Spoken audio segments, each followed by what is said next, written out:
Hello friends, পরীক্ষা প্রস্তুতি YouTube চ্যানেলে সকল দর্শক বন্ধুকে স্বাগতম। চলে এলাম আজকে একটি গুরুত্বপূর্ণ বিষয় নিয়ে গুরুত্বপূর্ণ আলোচনায়। আজকে যে দীর্ঘ প্রতীক্ষিত মাদ্রাসা সার্ভিস কমিশনের আপনার মাদ্রাসা সার্ভিস কমিশনের যে আপার প্রাইমারি মামলা ছিল তার হিয়ারিং পর্ব সম্পন্ন হয়েছে এবং এই হিয়ারিং পর্বে কি উঠে এসেছে এবং হিয়ারিং পর্বের বিষয়বস্তু কী বা সরকারি পক্ষের আইনজীবী কী বলেছেন বা কমিশনের আইনজীবী কী বলেছেন এই নিয়েই বিস্তারিত এই ভিডিওতে থাকছে। তবে এই আলোচনায় যাওয়ার আগে সকল দর্শক বন্ধুকে বলবো, যারা এখনও আমার চ্যানেলটিকে সাবস্ক্রাইব করেননি তারা অবশ্যই চ্যানেলটিকে সাবস্ক্রাইব করে চ্যানেলটির পাশে থাকুন এবং বেল আইকনটি প্রেস করে দিন, কারণ নিত্য নতুন ভিডিও আমি দেওয়ার চেষ্টা করছি এবং আপনারা যদি বেল আইকনটি প্রেস করে রাখেন তাহলে কিন্তু আপনাদের কাছে নোটিফিকেশন চলে যাবে। তাই অবশ্যই আপনারা বেল আইকনটি প্রেস করবেন। এরপর চলে আসি মূল আলোচনায়। আমরা আগেই জানতাম যে আজকে অর্থাৎ 1/5/2025 তারিখে বেলা 2টোর সময় হাইকোর্টের বিচারপতি মাননীয় সৌগত ভট্টাচার্য মহাশয়ের এজলাসে মাদ্রাসা সার্ভিস কমিশনের আপার প্রাইমারি কেসের শুনানি হতে চলেছে। সেই মতো আমরা সকলেই অধীর আগ্রহে অপেক্ষা করছিলাম যে কি হয় এবং সেখানে কি বিষয়বস্তু উঠে আসে। যথারীতি 2টোর সময় সেই মামলা উঠেছিল এবং সেই মামলার পরিপ্রেক্ষিতে আমরা দেখেছি যে বিচারপতি মহাশয় এবং তাদের যে আইনজীবী ছিলেন, যেমন আমরা দেখুন স্ক্রিনে দেখতে পাচ্ছি আমাদের সুদীপ্তবাবু মহাশয়কে, শামীম স্যারকে এবং তারপরে সব্যসাচী স্যারকে, এনারা ছিলেন এবং তারা বেশ কিছুক্ষণ কথাবার্তা বলার পর বিচারপতি মহাশয় আজকে কোনো শুনানি প্রক্রিয়া সম্পন্ন করেননি।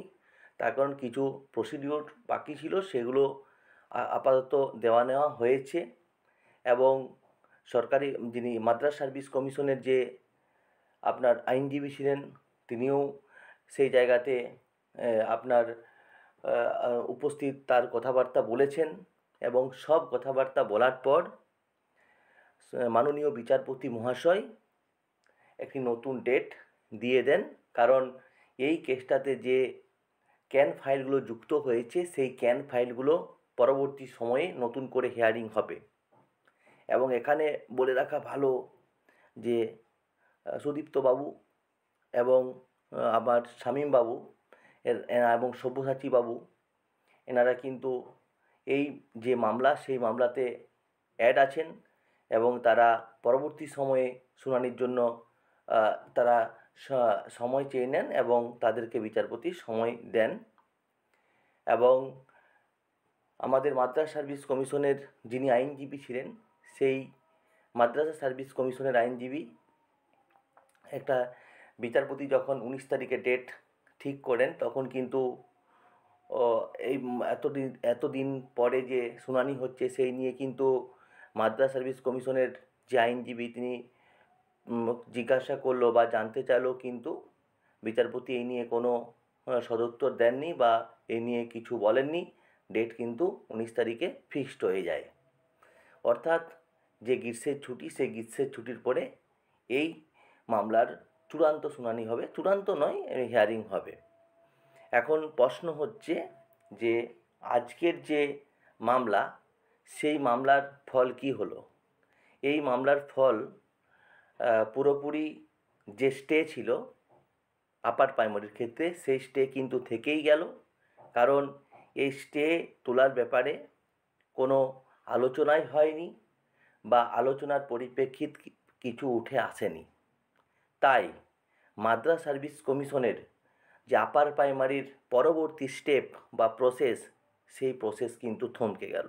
আশা করি আগের যে অর্ডার ছিল অর্থাৎ 1 মে পর্যন্ত মাদ্রাসা সার্ভিস কমিশন কোনোরূপ রেজাল্ট বা কোনোরূপ পরবর্তী পদক্ষেপ নিতে পারবে না।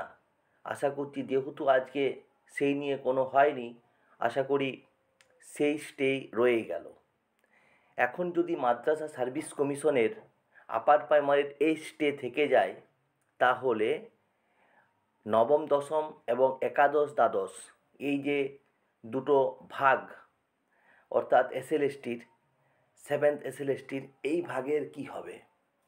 আমার কাছে যতটুকুন খবর আছে বা আমি যতটুকুন জানি বা খবর নিয়ে জেনেছি, মাদ্রাসা সার্ভিস কমিশনের 7 এসএলএসটির নবম দশম এবং একাদশ দ্বাদশ শ্রেণীর কোনো কেস নেই। যদি আপনারা জেনে থাকেন বা পান তাহলে আমাকে জানাবেন। আশা করি আমার কাছে যা তথ্য আছে সেই তথ্য অনুযায়ী আমি বললাম, এই নিয়ে কোনো মামলা নেই। ইচ্ছে করলে কমিশন এই রেজাল্ট বের করতে পারে বলেও আমরা বিভিন্ন জায়গার থেকে জানতে পারছি। তবে একটা জিনিসের প্রবলেম হয়েছিল, সেটা হচ্ছে পার্সিং বিএড সম্পর্কে, তার জন্য রিভেরিফিকেশন হয়েছে। তবে একটা জায়গাতে আপনাদের আমি আসার কথা শোনাই, সেটা হলো মাদ্রাসা সার্ভিস কমিশন জানিয়েছিল যে 9, 10 এবং 11, 12 এক্ষেত্রে কোনো বাধা নেই, এক্ষেত্রে কোনো সমস্যা নেই। তাই আশা করি ইচ্ছে করলে বা নিজেদের মানে যদি ইচ্ছে জাগে পরীক্ষার্থীদের মুখের দিকে তাকিয়ে, তাহলে কিন্তু মাদ্রাসা সার্ভিস কমিশন রেজাল্ট বের করতেই পারে। অসুবিধা কিছু নেই। নবম দশম একাদশ দ্বাদশ এটা কিন্তু শোনা যাচ্ছে।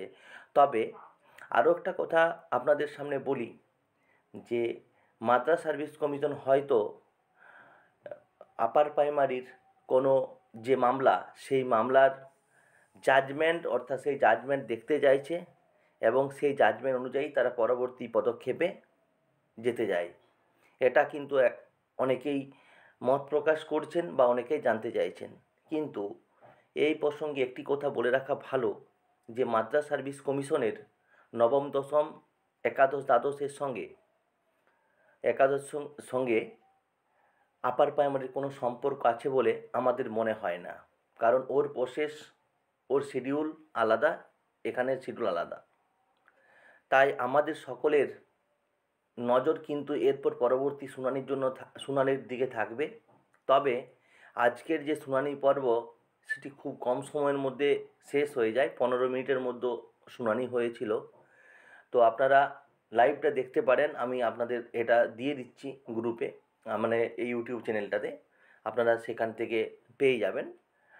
তবে 2টোর পর থেকে ভিডিওটি দেখবেন, তাহলে আপনাদের পুরো জিনিসটা বুঝতে পারবেন। 2টোর আগে কিন্তু নয়। আমাদের অপেক্ষা করতে হবে নবম দশম একাদশ দ্বাদশ শ্রেণীর ক্ষেত্রে মাদ্রাসা সার্ভিস কমিশন কী পদক্ষেপ নেন। তবে এইটুকুন আমি বলতে পারি, বা আমার কাছে যতটুকুন খবর আছে বা যতটুকু খবর আছে সেই পরিপ্রেক্ষিতে আমি বলতে পারি, মাদ্রাসা সার্ভিস কমিশনের নবম দশম একাদশ দ্বাদশের কোনো কেস সম্ভবত নেই। যদি আপনারা জেনে থাকেন বা জানেন কেস আছে, তাহলে জানাবেন অবশ্যই। আমিও সেই নাম্বার ধরে চেষ্টা করব হাইকোর্টের ওয়েবসাইটে গিয়ে খোঁজার। এইটুকুনেই। তবে আজকের একটি জিনিস মাদ্রাসা সার্ভিস কমিশনের ক্ষেত্রে জানা যে উচিত ছিল বা জানতে চাইতো যে কেন তারা স্টে বিষয়ে কী করবে। এই বিষয়ে আমরা কিন্তু কোনো খবর জানতে পারলাম না। আমাদের অপেক্ষা করা ছাড়া উপায় নেই। তবে যদি কোনো নতুন খবর পাই অবশ্যই আপনাদের সামনে তুলে ধরব। আশা করছি ভালো কিছুই হবে। তবে অপেক্ষা করতে হবে।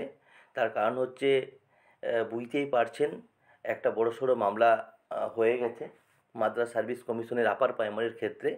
তাই হয়তো মাদ্রাসা সার্ভিস কমিশন মানে খুব সাবধানে পা ফেলছেন। কারণ একটা কেস যদি হয়ে যায় বা মামলা যদি হয়ে যায়, সেই মামলার আপনার শুনানি সম্পন্ন করে ফাইনাল জাজমেন্ট বেরোতে অনেকটা সময় লেগে যায়। তারপর যদি এখন ধরুন হাইকোর্টের 2টো বেঞ্চ, একটা হচ্ছে সিঙ্গেল, একটা হচ্ছে ডিভিশন। 1 নম্বর সিঙ্গেল বেঞ্চে যদি রায় বিপক্ষে যায়, তাহলে কিন্তু ডিভিশনে যাওয়া যায়। এবার ডিভিশন থেকে আপনার সুপ্রিম কোর্টে যাওয়া যায়। তাই হয়তো মাদ্রাসা সার্ভিস কমিশন এই সব দিকগুলো বিবেচনা করেই খুব সাবধানে পা ফেলছেন বলে আমার মনে হয়। তার কারণ একবার যদি কেসে পড়ে যায়, তাহলে কিন্তু সেই কেস থেকে বেরোনো খুবই মুশকিল হয়ে যায়। আশা করি সব কিছুই ভালো হবে এবং সঠিক পদ্ধতি এবং পথ অবলম্বন করেই হবে। তবে সকলে ভালো থাকুন, একসঙ্গে থাকুন, যৌথভাবে থাকুন। আশা করি ফল ভালোই পাবেন। ধন্যবাদ সকলকে।